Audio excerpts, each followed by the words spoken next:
BITSAT 2026 के first attempt की सभी शिफ्ट्स यहाँ पे खत्म हो चुकी है एंड जैसा कि यहाँ पे मैं देख पा रहा था कि गूगल फॉर्म के अंदर जो हमारे चैनल से जुड़े स्टूडेंट्स हैं उनके रिस्पॉन्सेस प्लस जो हमारे क्रैश कोर्सेस में भी स्टूडेंट्स थे, भाई काफ़ी सारे स्टूडेंट्स ने यहाँ पे एक अच्छा परफॉर्मेंस फर्स्ट अटेम्प्ट में ही दे डाला है और लगभग जो है अपनी सीट आपने सिक्योर तो कर ही ली है। कुछ स्टूडेंट्स तो मतलब एक जो 300 प्लस का बैरियर था वो भी क्रॉस कर गए हैं। अब सेकेंड अटेम्प्ट में और ट्राई करना है कि थोड़ा बहुत बूस्ट मिल जाए तो बहुत ही अच्छी बात है, आपकी और बेटर ब्रांच हो जाएगी और बेटर कैंपस हो जाएगा।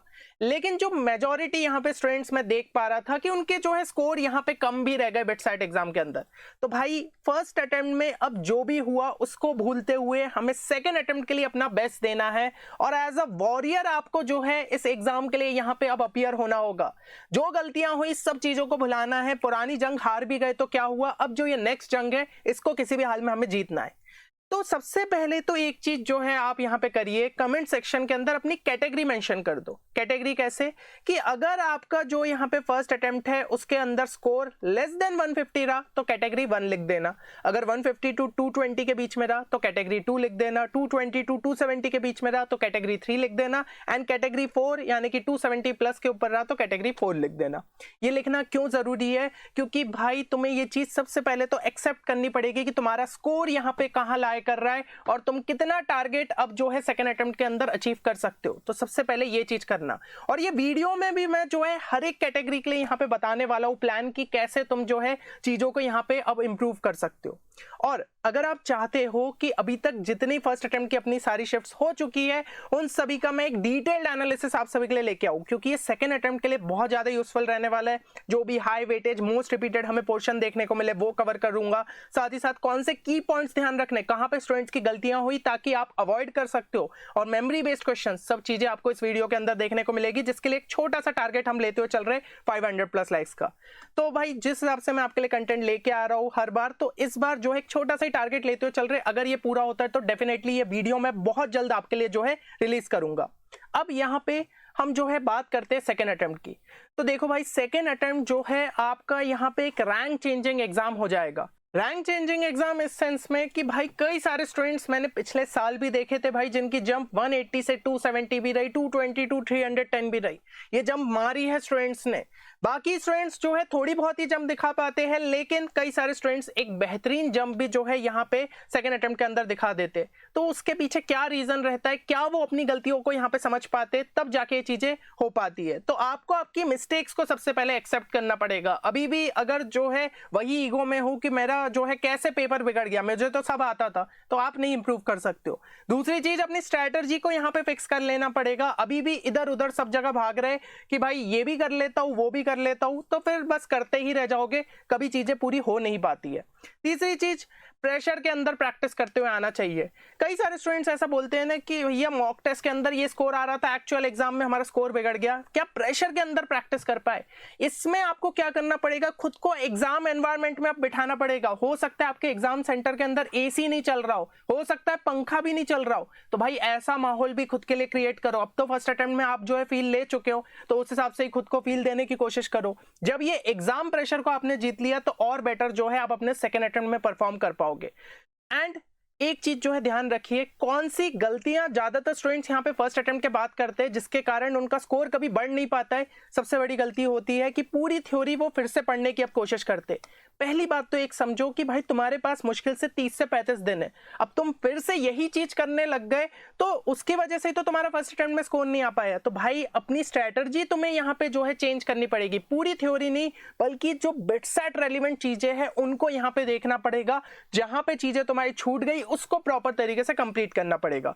दूसरी चीज, मॉक्स का एनालिसिस ही नहीं करते। कई सारे स्टूडेंट्स बोलते हैं हमें एआई से मिल जा रहा है, हमें ये एनालिसिस मिल जा रहा है। भाई तुम खुद क्या एनालिसिस कर रहे हो? तुमने चीजों को समझा? एक एक क्वेश्चन को जब जाके देखते हो ना, हाँ इसमें मैंने ये गलती करी थी। भाई ये सब जो कंप्यूटर बेस्ड हमें एनालिसिस मिलता है उससे हम चीजें सीख नहीं पाते। आज से 10 साल पहले ये सब चीजें नहीं थी, तब भी स्टूडेंट्स रैंक निकालते थे। वो क्यों निकालते थे? वो अपने हर एक क्वेश्चन को अच्छे से एनालाइज करते थे। तुम 2 से 2.5 घंटे डेडिकेट करो ना, चीजों को समझो कहाँ पे गलत हुए, क्या उस चैप्टर को उठा के देखते हो उस टाइम पे कि हाँ ये टॉपिक तो यहाँ पे था लेकिन मैंने पढ़ा नहीं था इस वजह से मेरा गलत हुआ। अगर ये सब चीजें तुम करते, तुम्हारे लिए क्या है, वो 10 मिनट का एनालिसिस देख लोगे कि हाँ ये था, इतने इतने इनकरेक्ट हुए थे।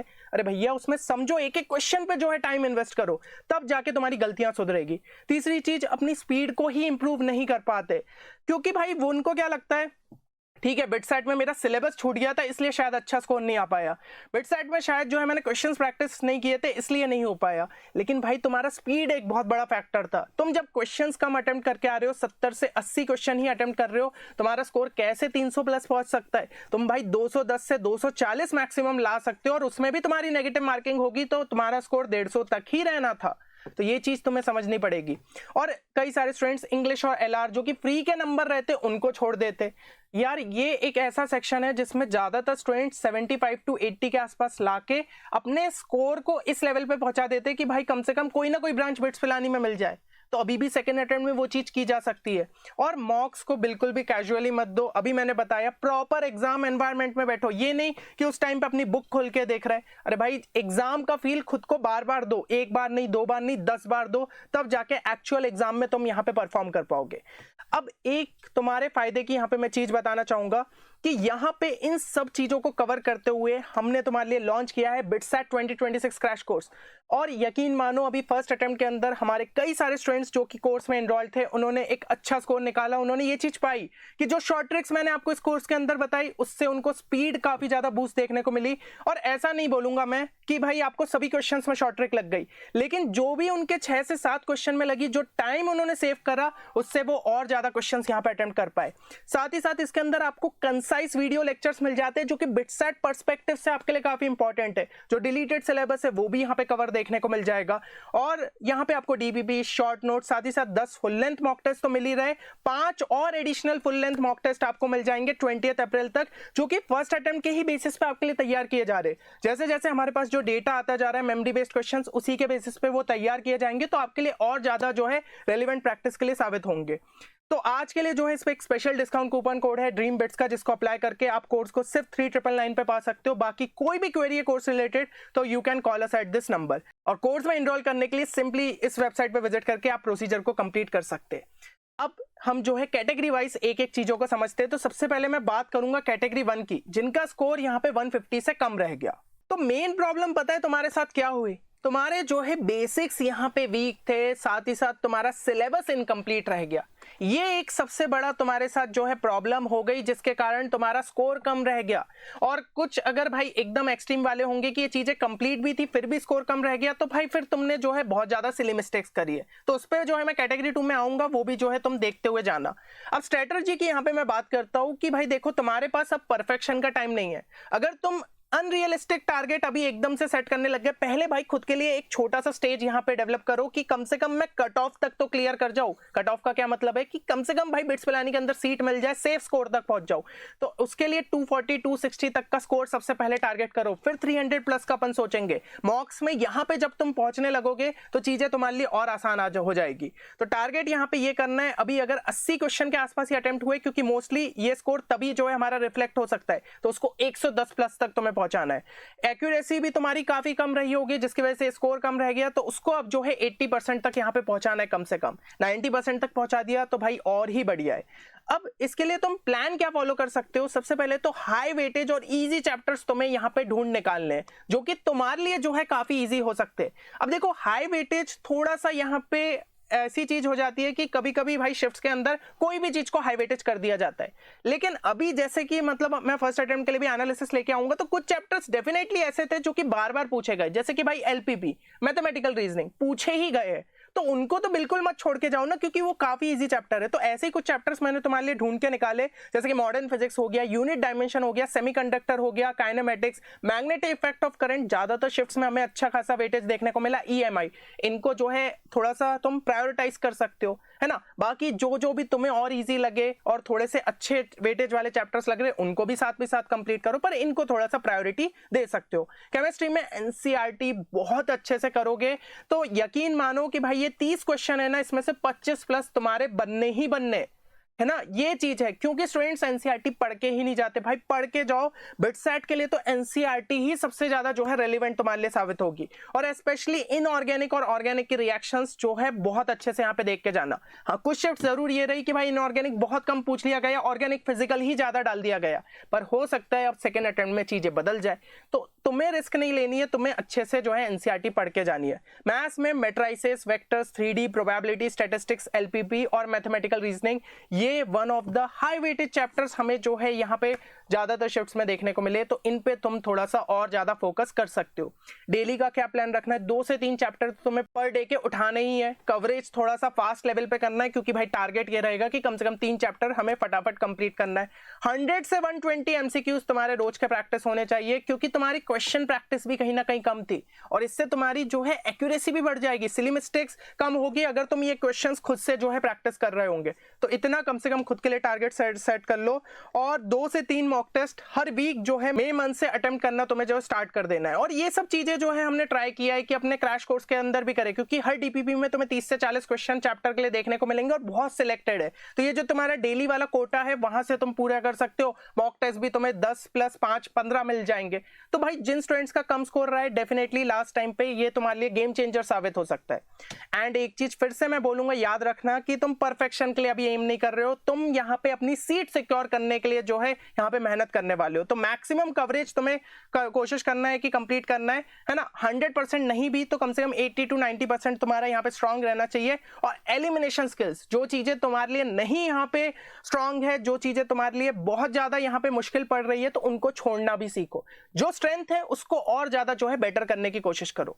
कैटेगरी 2 वालों की बात करूं तो जिनका भाई 150 से 220 के अंदर स्कोर बना, एवरेज प्रिपरेशन कहीं ना कहीं तुम्हारी थी, एक्यूरेसी भी तुम्हारी कम ही रही होगी, और इनकंसिस्टेंसी टॉपिक्स के अंदर देखने को मिली, तभी ये स्कोर जो है तुम्हारा यहाँ पे पहुंचा होगा। स्ट्रेटजी तुम्हारे लिए क्या रहेगी कि तुम पास हो। जैसे कि अगर मैं कहूं जिनका 180, 190, 200, तो पिछले साल के कट ऑफ के हिसाब से तो आप आसपास ही हो, शायद कोई ना कोई ब्रांच मिल भी जाए। लेकिन इस बार हम थोड़ा सा मान के चलते कि कट ऑफ अगर बढ़ गया तो क्या होगा, तो हमें और बेटर यहाँ पे अपने आप को ले जाना है कि भाई 230, 240 तक हम कम से कम पहुंचे ही पहुंचे। तो यहाँ से सबसे पहली जंप वो रहेगी, और आप में पोटेंशियल है कि भाई आप 260 और इवन 290 तक भी पहुंच सकते हो अगर आपका स्कोर जैसे 210, 220 के आसपास होगा, तो ये जंप हो सकती है। उसके लिए अब क्या करना रहेगा वो समझते हैं।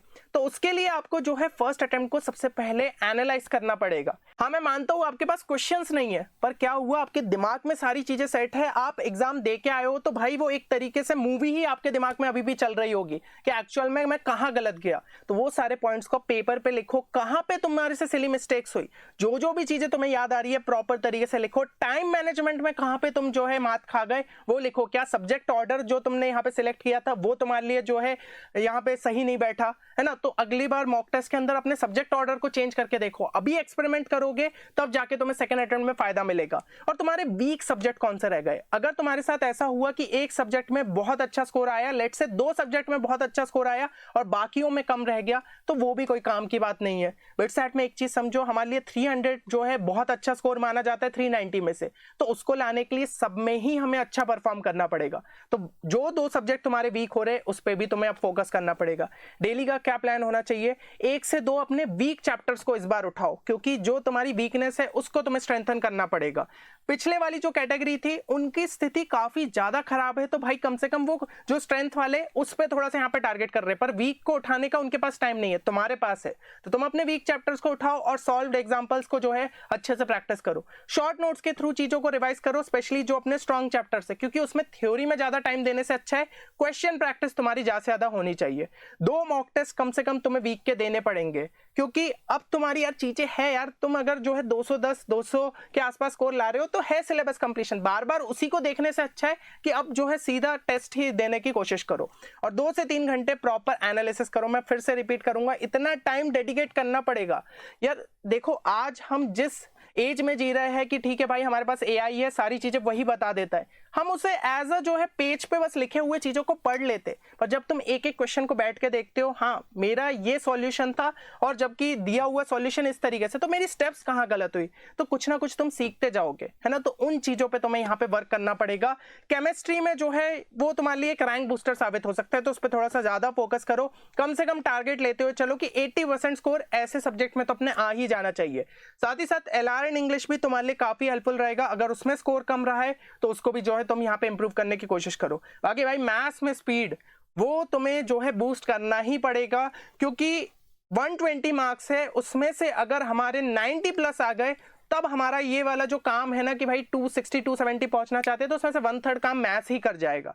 तो मैथ्स में अगर स्कोर कम रहा है तो उसके लिए सबसे बड़ा जो चीज रिस्पॉन्सिबल हो सकती है दैट मस्ट बी स्पीड, क्योंकि क्वेश्चंस मैं बता रहा हूं उतने डिफिकल्ट नहीं थे, क्वेश्चंस डुएबल थे, लेकिन टाइम कम पड़ जाता है तो वो सब भाई ये जो डुएबल चीजें है ना वो सब मुश्किल लगने लगती है, तो वो तुम्हारे साथ नहीं होना चाहिए।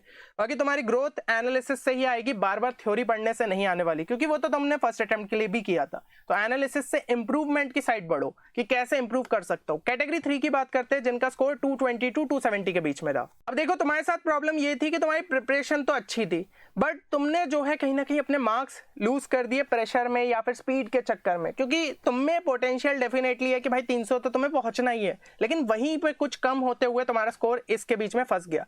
तो गेम में तो ऑलरेडी तुम हो, बस अब जो है प्रिसाइज होना पड़ेगा चीजों को लेकर कि भाई तुम जितना अटेम्प्ट कर रहे हो उतना तुम्हारा एक्यूरेट भी होना चाहिए। यहाँ पे उतने नंबर मतलब एक्यूरेसी तुम्हारी कम से कम 85 to 90% तो होनी ही चाहिए, और टाइम ऑप्टिमाइजेशन जो है प्रॉपर तरीके से करना है, टाइम मैनेजमेंट प्रॉपर तरीके से करना है। तो 250 से 300 पहुंचना तुम्हारे लिए कोई बड़ी बात नहीं है, बस अपनी इन गलतियों को सुधार लो। और क्या करना रहेगा तुम्हें, तो मैं तो कहूंगा कि भाई डेली के full length mock test start कर दो। चलो डेली नहीं भी तो ऑल्टरनेट बेसिस पे तो कम से कम जो है स्टार्ट कर दो। अब तुम मॉक टेस्ट ज्यादा से ज्यादा दोगे, जहां से मिले जैसे मिले देना स्टार्ट करो भाई, प्रैक्टिस होते जाएगी, है ना। तो ये चीज अपने लिए करो। खुद के लिए जो है थोड़े से स्ट्रिक्ट रूल सेट कर दो, कुछ भी अब मैं गेसिंग वर्क नहीं करूंगा, क्योंकि ये नेगेटिव मार्किंग जहां जहां कम कर सकता हूं उसके लिए ये तरीके अपनाने पड़ेंगे। और चीजों को जल्दी स्किप करना सीखो, ठीक है।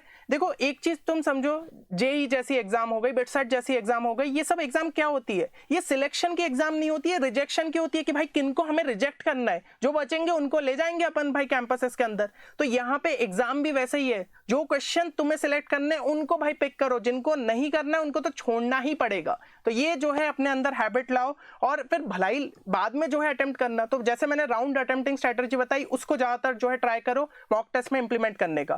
फोकस एरिया तुम्हारा क्या होना चाहिए, नेगेटिव मार्किंग कम से कम करना है, और अपने क्वेश्चन सिलेक्शन को और ज्यादा जो है इंप्रूव करना है। बोनस टिप्स क्या रहेगी कि इंग्लिश और एलआर पे जो है भाई डेली प्रैक्टिस करो। अभी तक अगर नहीं कर रहे थे 15 से 20 मिनट जो है हर सेक्शन को तुम्हें देने, मतलब टोटल 40 मिनट्स के आसपास ट्राई करो कि एलआर एंड इंग्लिश की प्रैक्टिस होनी ही चाहिए। इजी मार्क्स है, आराम से 20 से 30 नंबर तुम यहाँ पे बढ़ा सकते हो अगर तुम्हारा स्कोर कम रहा था, ठीक है ना। तो ये तुम्हारे लिए जो है थोड़ा सा एक स्कोर बूस्टर साबित हो सकता है। और ये एक ऐसी रेंज है जहां पे ब्रांच चेंज होगी, है ना, तो वही तुम्हें जो है यहाँ पे फोकस करना है। अभी तो लगभग तुम सिक्योर कर ले रहे हो कोई ना कोई ब्रांच, अब जो है उसको और बेटर कर सकते हो। फाइनली बात करते हैं कैटेगरी 4 की, जिनका स्कोर 270 प्लस के ऊपर रहा। तो तुम्हारे साथ प्रॉब्लम क्या हुई पता है, छोटी छोटी गलतियों ने तुम्हें जो है तुम्हारी रैंक से दूर ले गए। जहां पे तुम यहाँ पे शायद वो टॉप 500 जहां पे तुम भाई बिट्स पिलानी के अंदर फ्री में पढ़ने वाले हो, वो वाली रैंक तक भी शायद तुम पहुंच जाते, लेकिन कुछ चीजों ने तुम्हें जो है पीछे ढकेल दिया। अब तुम्हारी स्ट्रेटजी क्या होनी चाहिए, तुम्हें सिलेबस कंप्लीशन की जरूरत नहीं है क्योंकि वो ऑलरेडी कंप्लीटेड है, तभी भाई ये स्कोर तुम ला पाए हो। अब बस तुम्हें कंट्रोल चाहिए, कहां पे गलतियां हो रही है उनको अगर सुधार लिया तो ये स्कोर जो तुम्हें दिख रहा है 320 330 प्लस इवन 340, तो भाई वो टॉप 500 तुम्हारे से ज्यादा दूर नहीं है, उस पर जो है फोकस करो। अच्छा एक चीज मैं बता दूं कि अगर तुम सिर्फ बिटसेट पे कंप्लीटली फोकस कर रहे हो तभी इस चीज को फॉलो करना। अगर तुम्हारा टारगेट अभी जेई एडवांस भी है तो भाई उस पे भी अच्छे से फोकस करो, क्योंकि आईआईटी कौन छोड़ना चाहेगा। अगर तुम्हारे में है पोटेंशियल, तुम जेई मेंस के अंदर 99 के आसपास परसेंटाइल निकाले तो एडवांस में भाई प्रॉपर तरीके से फोकस करो। 60 to 70% वहीं पे तुम्हारा फोकस होना चाहिए। बिटसेट पे तो ठीक है, कम से कम मॉक टेस्ट बस देते रहो, गलतियां सुधारते रहो, काम हो जाएगा। लेकिन जिनका पूरा फोकस बिटसेट एग्जाम पे, वो ध्यान से सुने, एक मॉक टेस्ट डेली का दो, डीप एनालिसिस करो, जैसे कि पिछले कैटेगरी वालों को मैंने बोला था, कौन सा सेक्शन तुम्हें नीचे की साइड ले जा रहा है उस पे तुम्हें वर्क करना पड़ेगा। अपने ऑर्डर को यहाँ पे फिक्स कर लो कि हाँ मैं इस ऑर्डर में जो है सब्जेक्ट्स को अटेम्प्ट करूंगा। टाइम अलोकेशन तुम्हें हर सेक्शन के लिए यहाँ पे कितना देना है वो तुम्हें अपना सेट करते जाना पड़ेगा। लिखते जाओ एक रजिस्टर में एक प्रॉपर तरीके से क्या कितना कितना टाइम दे रहा हूँ, कहाँ पे मैं टाइम सेव कर सकता हूँ। भाई वो एनालिसिस में डीप बोल रहा हूँ ना, उसमें सबसे ज्यादा टाइम यहाँ पे अब अलोकेट करो। गलतियां सुधारनी है, अपने को स्कोर लगातार यहाँ पे इंप्रूव करते जाना है। प्रीवियस जो अभी मेमोरी बेस्ड क्वेश्चन मतलब अभी के जो शिफ्ट्स में तुम्हें देखने को मिले उनके थ्रू थोड़ी चीजों को समझने की कोशिश करो कि हाँ इस टाइप के क्वेश्चंस में और ज्यादा जो है प्रैक्टिस करूं। बाकी मिक्स प्रैक्टिस करो, ऐसे चैप्टर वाइज अब जाने की जरूरत नहीं है। जो भी तुम्हें चीजें वीक लगती है उसको कर लिया या वीक टॉपिक्स को उठा लिया, इस तरीके से तुम प्रैक्टिस करते हो चलो। अभी तो मतलब तुम्हारे लिए ये है 10-10 नंबर भी बढ़ते गए, ब्रांच चेंज होते जाएगी, कैंपस चेंज होता जाएगा और टॉप 500 में पहुंच गए तो फ्री में भी पढ़ने को मिलेगा बिट्स पिलानी के अंदर। बस हॉस्टल फीस अपनी रहेगी, मेस फीस रहेगी। तो बहुत अच्छा मौका है, तुम एक अच्छा स्कोर निकाल सकते हो। बस अब ये छोटी मोटी जो चीजें इन पे थोड़ा सा वर्क कर लेना। एंड बाकी मैं सभी को लास्ट में यही कहना चाहूंगा कि अभी के टाइम पे ना गिव अप करना, सही कह रहा हूं, बहुत ज्यादा इजी है इंस्टेड ऑफ फाइटिंग बैक। ठीक है ना, लोगों को लग रहा होगा चलो यार ड्रॉप ले लेते, छोड़ो भाई वेबसाइट सीधा अब जेई पे फोकस करेंगे। पर तुम एक महीने बाद भी जो है ड्रॉप लेके स्टार्ट करोगे ना, बहुत ज्यादा फर्क नहीं पड़ेगा। तुम अपने ड्रॉपर फ्रेंड से पूछ सकते हो, लेकिन ये जो लास्ट अपॉर्चुनिटी है इसको अच्छे से यूटिलाइज कर लिया तो शायद बिटसेट सेकंड अटेम्प्ट में एक ठीक ठाक स्कोर बन गया, एक बढ़िया स्कोर बन गया, तो आज बिट्स पिलानी के अंदर जो है तुम पढ़ रहे होगे तो बहुत ही अपने गोल के पास हो। लेकिन ये नेक्स्ट 30 डेज ही डिसाइड करने वाले हैं कि क्या तुम उस गोल को अचीव कर पाते हो या फिर वही भीड़ का हिस्सा रह जाते हो जो कि रिजेक्शन वाले साइड में जाएगी। तो थोड़ा सा बस कंसिस्टेंटली यहाँ पे लास्ट में वर्क करने की जरूरत है। एंड कमेंट सेक्शन के अंदर लिख दो आई एम अ वॉरियर, और डेफिनेटली तुम बिटसेट सेकंड अटेम्प्ट के लिए अपना बेस्ट दे के आओगे। बाकी इस तरीके से जो है तुम्हारे लिए स्ट्रेटजी प्रॉपर तरीके से और भी मैं जो है ट्राई करने वाला हूँ फर्स्ट अटेम्प्ट में हमें क्या क्या चीजें सीखने को मिली, सब चीजें मैं तुम्हारे लिए यहाँ पे लेके आऊंगा जिससे कि तुम्हें स्कोर में इंप्रूवमेंट देखने को मिलेगा। तो चैनल को सब्सक्राइब कर लेना। बाकी मिलते हैं नेक्स्ट वीडियो में, तब तक के लिए take care and good bye.